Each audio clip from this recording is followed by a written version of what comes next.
പിന്നെ അന്തിക്കാട് തോർത്തിൽ കരിക്ക് ചുരുട്ടിയിട്ട് ഇടിച്ചത് ഇവൻ ആരാണ്? ആക്ഷൻ ഹീറോ ബിജുവോ? സിനിമയിൽ കാണുന്നത് പോലെ കരിക്ക് കെട്ടിയിട്ടാണ്. നിസ്സാര കേസിലാണ്. ചെറിയൻകീഴിൽ പെപ്പർ സ്പ്രേ. നിങ്ങൾ എന്നു മുതലാണ് കരിക്കും പെപ്പർ സ്പ്രേയും പോലീസിന്റെ ആയുധമാക്കി അംഗീകരിച്ചത്? പാവപ്പെട്ട നിരപരാധികളായ സാധാരണക്കാരായ മനുഷ്യരാണ് പോലീസ് സ്റ്റേഷനിൽ വെച്ച് പീഡിപ്പിച്ചത്.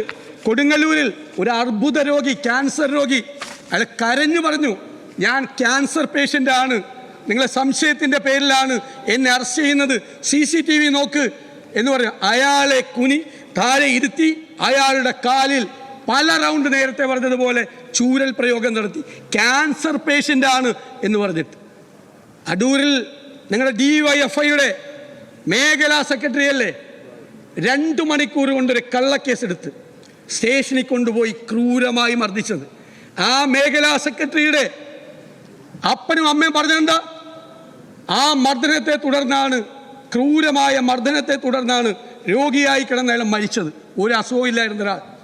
DYFIയുടെ മേഖലാ സെക്രട്ടറിയെ കള്ളക്കേസിൽ കുടുക്കി പോലീസ് സ്റ്റേഷനിൽ കൊണ്ടുപോയി തല്ലിക്കൊന്ന പോലീസിനെയാണ് നിങ്ങളിവിടെ ന്യായീകരിച്ചത്. DYFI നേതാവിനെ, യൂത്ത് കോൺഗ്രസിൻ്റെ മണ്ഡലം പ്രസിഡന്റ് മരിച്ചിട്ടൊന്നുമില്ല. നിങ്ങൾക്ക് സ്വർണ്ണമോതിരം ഇടിച്ചാണ്, അവൻ്റെ കല്യാണമായിരുന്നു ഇന്നലെ, സ്വർണ്ണമോതിരം ഇടിച്ചാണ് പരാതി. എന്നിട്ട് അവനെ DYFI നേതാവിനെ പോലീസ് സ്റ്റേഷനിൽ വെച്ച് തല്ലിക്കൊന്ന ആളുകളാണ് നിങ്ങളെല്ലാവരും.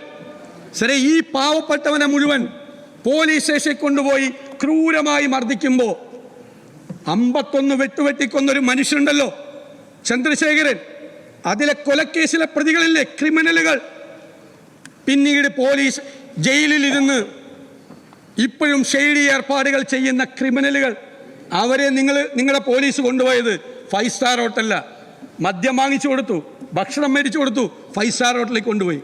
ക്രിമിനലുകളെയും കൊലപാതകികളെയും സംരക്ഷിക്കുന്ന നിങ്ങളുടെ പോലീസ് പാവപ്പെട്ടവനെ ഈ പോലീസ് സ്റ്റേഷനിൽ വെച്ച് ക്രൂരമായ മർദ്ദനമുറകൾ കൊണ്ട് നിരവധി കേസുകൾ, 100 കണക്കിന് ആളുകളാണ് ഇപ്പോൾ CCTV ഫുട്ടേജിന് വേണ്ടി അപേക്ഷിച്ചിരിക്കുന്നത്.